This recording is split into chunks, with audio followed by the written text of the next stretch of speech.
Isn't it wonderful that the Constitution is not complex? We can read it, and most school kids should be able to understand it.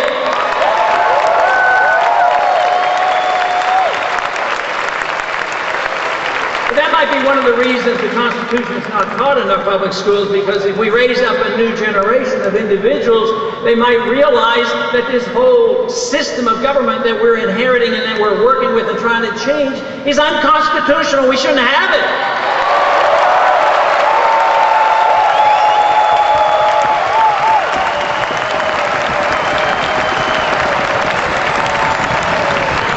Another reason why we lost the Republic, it didn't come all of a sudden. It has come slowly and insidiously. The last 100 years has been tough on the Republic.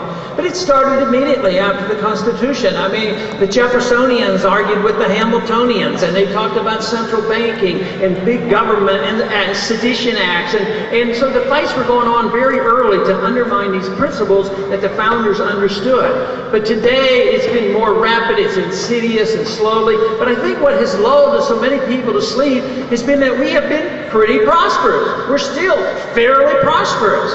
But there is a big difference today, and why the people are awakening is they know that it's an illusion. They know that the prosperity is actually going down, and they're starting to realize that this prosperity comes from too much borrowing and too much spending and too much inflation.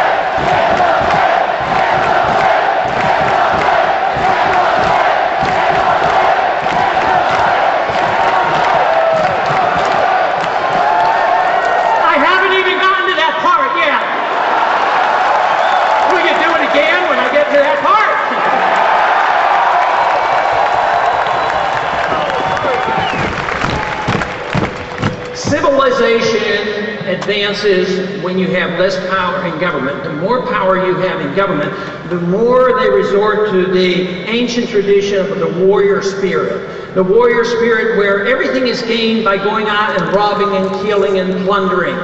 And today it's a little bit different. They plunder through inflating the currency and taxation, but it's still plundering, but it's power in the hands of government. We had an example, a beautiful example of minimal power in our government, and then we had maximum productivity and maximum wealth. But today we think too much of the wealth and believe that government provides this, rather than understanding that wealth and prosperity comes from freedom and productivity and not from the government.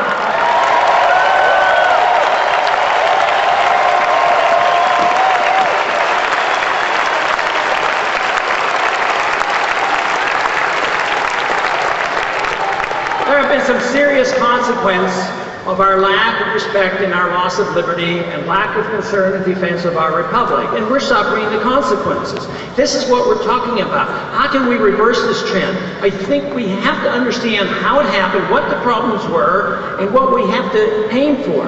But we've had a lot of problems because of this. Number one, economic problems, because they do not understand the Constitution and economics on monetaries.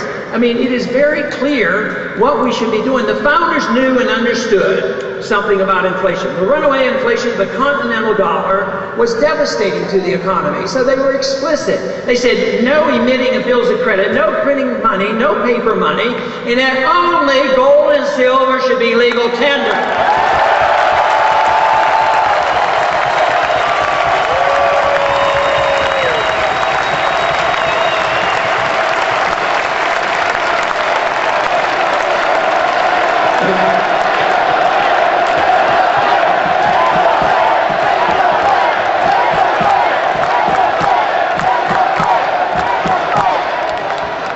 Not yet. Can give you a signal yet. Now it comes. There is no authority in the Constitution authorizing a central bank, which means there should be no Federal Reserve System.